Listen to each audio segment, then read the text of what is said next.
Next व्यास 168। हाँ जी लिखो जी।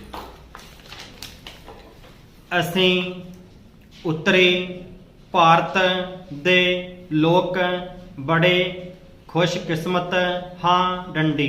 ਇਸ ਤਰ੍ਹਾਂ ਮਹਿਸੂਸ ਹੁੰਦਾ ਹੈ ਜਿਸ ਤਰ੍ਹਾਂ ਕੁਦਰਤ ਨੇ ਸਾਨੂੰ ਆਪਣੀਆਂ ਅਨੇਕ ਬਖਸ਼ਿਸ਼ਾਂ ਨਾਲ ਮਾਲਾ ਮਾਲ ਕਰ ਦਿੱਤਾ ਹੋਵੇ ਡੰਡੀ।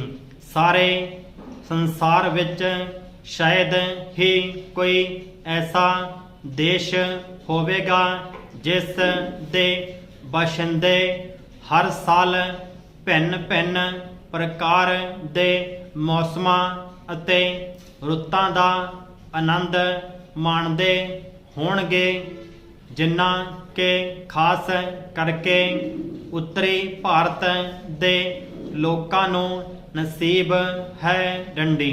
ਸਾਰੇ ਯੂਰਪੀ ਦੇਸ਼ਾਂ ਵਿੱਚ ਸਾਲ ਦੇ ਤਕਰੀਬਨ ਜ਼ਿਆਦਾ ਮਹੀਨਿਆਂ ਵਿੱਚ ਕੜਾਕੇ ਦੀ ਠੰਡ, ਧੁੰਦ ਅਤੇ ਬਰਫ਼ਬਾਰੀ ਹੁੰਦੀ ਰਹਿੰਦੀ ਹੈ ਡੰਡੀ।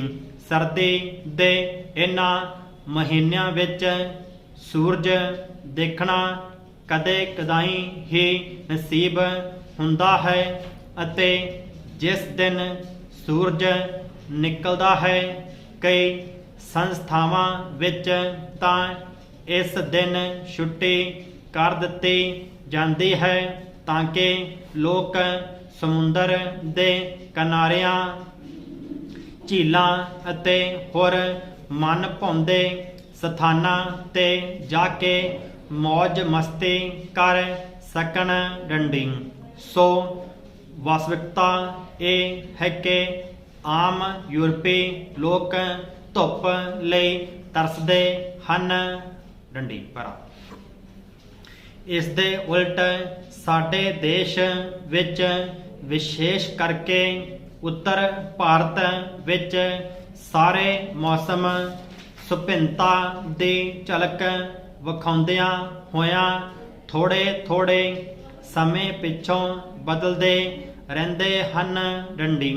ਸਾਵਨ, ਭਾਦਰੋਂ ਅਰਥਾਤ ਜੁਲਾਈ ਅਤੇ ਅਗਸਤ ਦੇ ਮਹੀਨਿਆਂ ਵਿੱਚ ਕਾਫੀ ਬਾਰਿਸ਼ ਅਤੇ ਬੂੰਦਾਬਾਂਦੀ ਹੁੰਦੀ ਰਹਿੰਦੀ ਹੈ ਡੰਡੀ।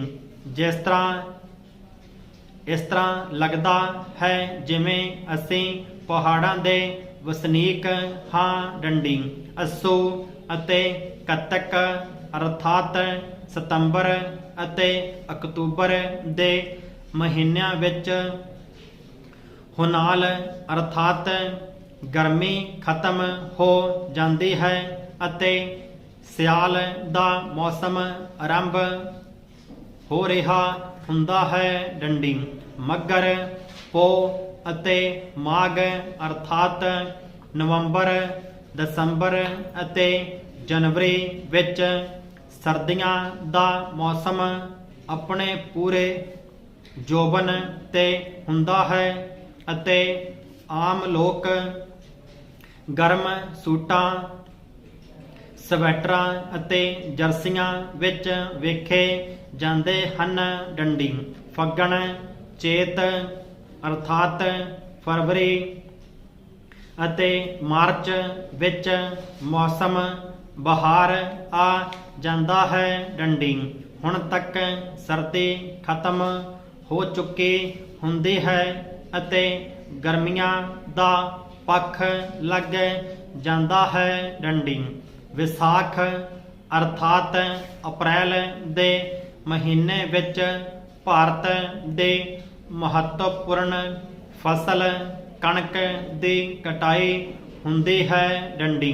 ਜੇਠ ਅਤੇ ਹਾੜ ਅਰਥਾਤ ਮਈ ਅਤੇ ਜੂਨ ਵਿੱਚ ਗਰਮੀ ਦੀ ਇੰਤਹਾ ਹੋ ਜਾਂਦੀ ਹੈ ਅਤੇ ਘਰਾਂ, ਦਫ਼ਤਰਾਂ ਆਦਿ ਵਿੱਚ ਪੱਖੇ, ਕੂਲਰ ਅਤੇ ਏਅਰ ਕੰਡੀਸ਼ਨਰ ਫਿੱਟ ਕਰਵਾਉਣ ਦੀ ਦੌੜ ਲੱਗ ਜਾਂਦੀ ਹੈ ਡੰਡੀ। ਟੈਂਪਰੇਚਰ 40 ਡਿਗਰੀ ਸੈਂਟੀਗ੍ਰੇਡ ਤੋਂ ਵੀ ਉੱਪਰ ਪੁੱਜ ਜਾਂਦਾ ਹੈ ਡੰਡੀ।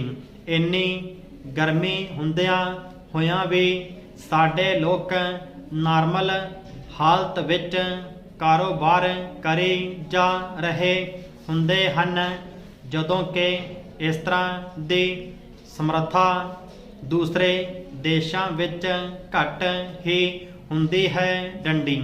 ਇਹੀ ਕਾਰਨ ਹੈ ਕਿ ਉੱਤਰੀ ਭਾਰਤ ਅਤੇ ਖਾਸ ਕਰਕੇ ਪੰਜਾਬ ਦੇ ਵਸਿੰਦੇ ਦੁਨੀਆ ਦੇ ਤਕਰੀਬਨ ਹਰ ਦੇਸ਼ ਵਿੱਚ ਜਾ ਕੇ ਵਸੇ ਹੋਏ ਹਨ